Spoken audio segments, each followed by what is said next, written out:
Hello and welcome today. I have on Shawnee Brooke, who is the Secretary and Treasurer of Power of One Foundation. And I am Molly Thrasher from Tri-Freedom Stories. And we want to spotlight the local organizations that are making a difference in our community by trying to solve social issue problems. Shawnee, thanks for being on with me. Thank you so much for having me, Molly. It's a pleasure to be here. Thank you. So tell me, how did the Power of One come about and what need are you trying to fill in Orange County? Power of One Foundation grew out of a low-profile grassroots organization called Official No One Left Behind. Official No One Left Behind, also known as ONOLB, because it's a long name, has been working in Santa Ana for 15 years. The president of Power of One Foundation, Andre Roberson, founded it with his mother and his grandmother. So it's a family-run organization, straight from the heart, has never had funding. And they've been serving the low-income families and homeless in Santa Ana for 15 years now.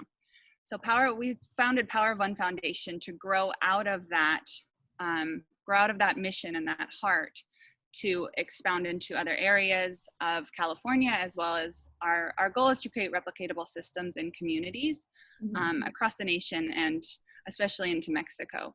We have a heart for going over borders and just caring for people wherever we can. When the coronavirus began, did you have to just sort of shift gears and try something totally new? And how did you come up with what the needs might be of our community during this time?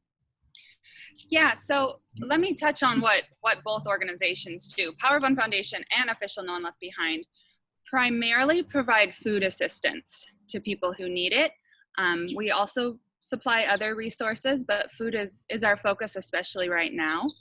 And when COVID-19 hit the US, the numbers just exponentially grew for people that were needing that assistance, whether they were laid off, furloughed, or just a lot of people were already struggling, and that's who we serve.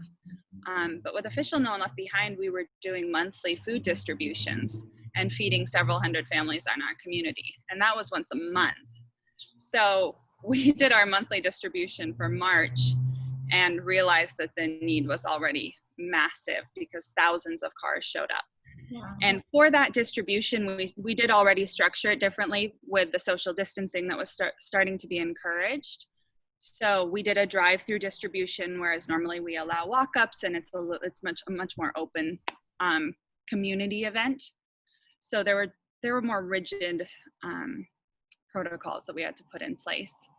And then the drive-through distribution kind of allowed for the growth that we needed to do. So we moved from the charter school that we were typically at once a month to the college, Santa Ana College. We were there for one Saturday, and then we've been at Main Place Mall for about 4 or 5 weeks now. And this coming Saturday, we are going to be at the OC Fair and Event Center for the first time.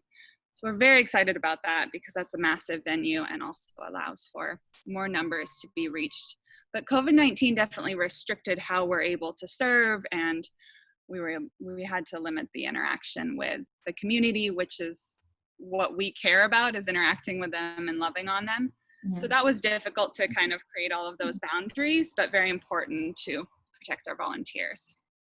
So are the numbers increasing every week? Are you finding that more and more people are needing this service right now?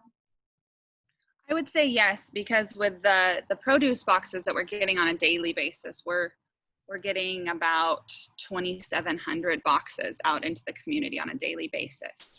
And then we have our distributions, our drive-through distributions on Saturdays. So I don't know, it varies week to week, so it's hard to say if it's growing or decreasing, but the need is definitely still there. Mm-hmm. And for anyone that's been affected with their businesses being damaged or anything like that, right, that also causes more financial strain and need for food assistance.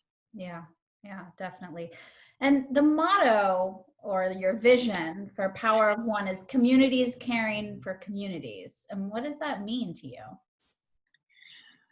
We want to see models created in communities that are replicatable. We want to see partners coming together and doing something like what we're doing in the community of Orange County and in Santa Ana that we could see nationwide, and like I said, even going internationally, because you have to get local to really care for the people. And so we want to see these communities that are just thriving because they're working together and filling the needs where they see them and adapting and growing together. And so if we create systems that they're able to then step up and run and operate and continue to fill the need, then that's change, that's progress.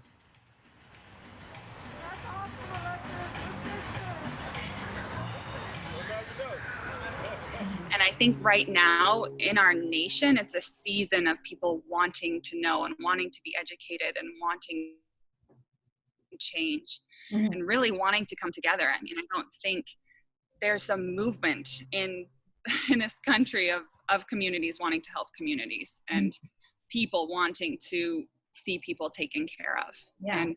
And asking questions. How can I do this? What should I do? What do I need to know? And there's just a lot of conversation. Yeah. So I think it's a beautiful time right now. It's heartbreaking, but beautiful to see the shifts that are happening in the way we talk about things and what we're talking about and what we're doing about it. Yeah. Just realizing that the change happens in your home and your own backyard first. Yep. Yeah. From the inside out.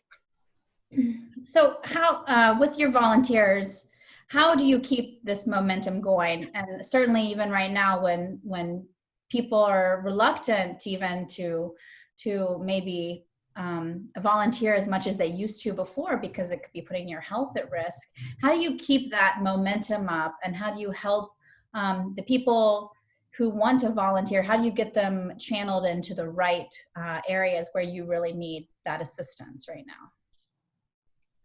That's been an incredible experience for us when we realized that we were going to go to weekly distributions, and we actually created a program called the Emergency Food Assistance Program and started these weekly distributions. We were worried that we would not have enough physical help of bodies to run our stations.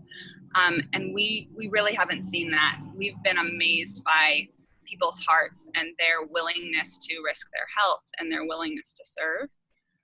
There's been a little bit of a shift with people going back to work and just their availability diminishing, but with people quarantined and they were on pause with their jobs anyway, they were like, get me out of the house. I want to help. I want to make a difference. So that's been incredibly heartwarming to see. I mean, we've had, I think our largest distribution, we had nearly 200 volunteers out there on a Saturday with us, spread out, and we were doing the social distancing and all the protocols with wearing PPE and all of that.